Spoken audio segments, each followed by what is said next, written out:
ค่ะทุกคนตอนนี้นะคะ เราจะทำเสียงเรียกแมวตัวนี้จะมาหาเรา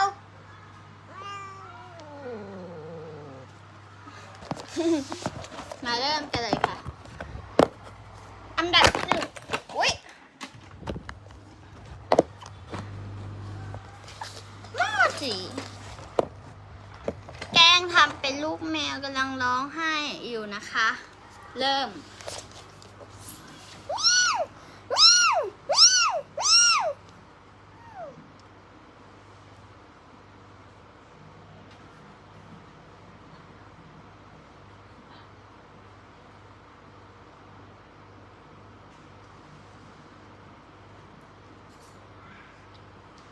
มาแล้วค่ะโอ้ไม่ก็มาแล้ว